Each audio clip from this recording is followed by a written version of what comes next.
And I think now we can shift on the public side, because you have your meets framework which you've spoken about very often. But I wanted to make it more accessible to our audience by maybe taking some past examples of companies that you've seen this applying, and maybe even some recent examples where you've seen in your portfolio that framework has served you well. So I will explain what we do on the meets framework. I'll dissuade from speaking about any company, past or present. I think I have a journey of 22, 23 years of managing public money. And when you manage public money, obviously there is a lot of responsibility because you are in a role of trusteeship. And we've also learned over the last 20 to 23 years by making mistakes. The only thing is everyone is allowed to make a new mistake. So when we set up Abakkus, I think we got together as a group and we said, let us all think about all the mistakes which we have done and analyze them.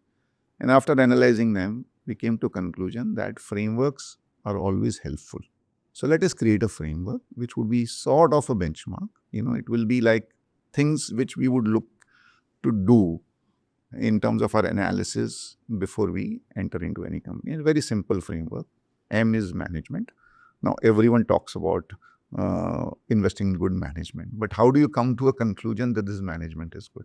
There have been examples of so many companies which are now considered to be excellent management. 5-10 years back, people are not even willing to touch them. So I think the whole concept of good management changes with time. Our view is very clear. Good management is discipline as far as capital allocation and return ratios are concerned. So we don't invest in any company where the ROC, ROE is less than 14-15%. And our view is that if a company keeps on generating a 14-15% return on the capital they're deploying, the ROEs can be upwards of 15-18% also if it's leveraged. And you will, definitely over a period of time generate returns. Second is earnings. See, we are investing in profit-making companies and we are investing on the listed space. How will the value of a stock or a company go up? When the underlying profit goes up. So we only invest in companies where we have visibility of profits of the company doubling, ideally in 4 years, maximum of 5 years. So if the profit doubles in 5 years, the value of the company will automatically double in 5 years, logically, with PE is not going down or PE is not expanding. Second is event trends and disruption. It's become very important. See, we are in a very disruptive world. Earlier, we could buy something for 30, 40 years and forget about it. And there have been so many investors who have minted money by just doing nothing. Holding long time. I think that has changed because the world is very dynamic. I take the example of newspapers. We are used to reading newspapers. The young guys don't read newspapers. And therefore, if you see the size of Economic Times from 30 to 40 pages have become 12, 16 pages because advertisements have shifted. So with the moat, like once you are used to a particular newspaper, you will read it for life. But still, the P multiples have dropped. Or even TV channels, all our entertainment has shifted to the OTT channels. So all these, the TV channel companies have seen massive fall in their P multiples. Yeah. Or even passenger vehicles, despite the glorifying controversies which surrounds, I think Tesla has been the one company which has created wealth, maybe BYD, and all the others like Mercedes and BMW and Stellantis and Volvo and Volkswagen traded 5-6 PE multiples because there's a threat that technology change might lead to slowdown in growth. So ultimately, what is market price? Market price is equal to EPS into P. EPS is earning. So even if a company has earnings and earnings growth, if the P multiples fall, then you are doomed. And I think that has happened in so many companies. Yeah. The T is the timing. We can't time the market, but we do believe in the theory of mean reversion. And there have been so many companies. We came out with an article way back in 2019 when the so-called boom in quality stocks was very, very prevalent. And, we just couldn't buy a company at 70, 80 PE when it was growing at 10%.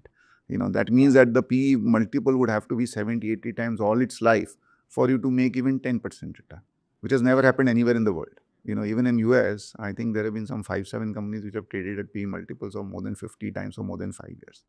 In India, every second company which was so-called growth and quality was trading at that multiple. So our view is that ultimately valuations have to mimic the future growth. And if you're patient, you will always get that opportunity by the theory of mean reversion to buy your stocks at the right time. And S is structure. We can't deny the fact that we are a young economy. There are a lot of structural plays. There, despite our value conscious approach, we have to pay a premium. Yeah. So I think this meets framework ensures two things. One is we have 6,000 listed companies, 2,500 regularly traded. It's impossible to track every company, but when we run all the companies through these frameworks, we narrow it down to maybe 400, 450 companies. So then there's a focused list. Second is we make less mistakes. It's not that we are not going to make mistakes. We'll make less mistakes because if there's a framework, somewhere, something will, be flagged off. So I think it's worked well. Let's see. Yeah, I think this is a fantastic framework, by the way. I think you. this can serve so many people, even who are first timers in the market. And everyone. First timers want quick money. This framework is not going to help them make that. They are doing small and mid caps themselves and doing direct investing, right?